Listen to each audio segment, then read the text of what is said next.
We thrive when the challenge meets meaning. Right. Hmm. But what makes this optimal zone that you see in the middle? It's not just about performance, it's about alignment. Isn't it true that some amount of stress is good? Mm-hmm. There is a certain level that you're pushing. This is how I like to think about it. There's a point when I'm experiencing flow, when I'm doing the things that I love, that I'm pushing myself to the limit of what I have experienced before to become better.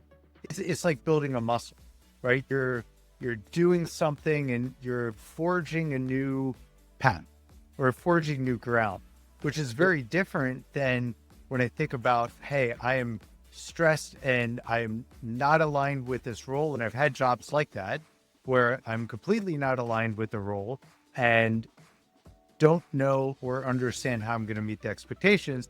And now I'm trying to push to something that this isn't aligned at all. Information, it's your system's way of telling you something important, right? But what I like about this curve, it shows us what many of us already intuitively know.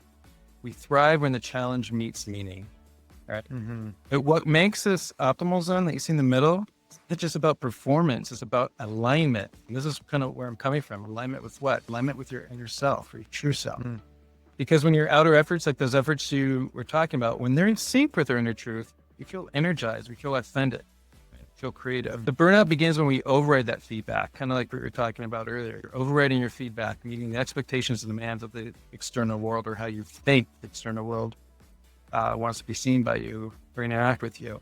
When we push past fatigue, again, silence our emotions or ignore those signals from your body or your inner self, that's where burnout can occur. But stress can be a guide if you're willing to pause and listen.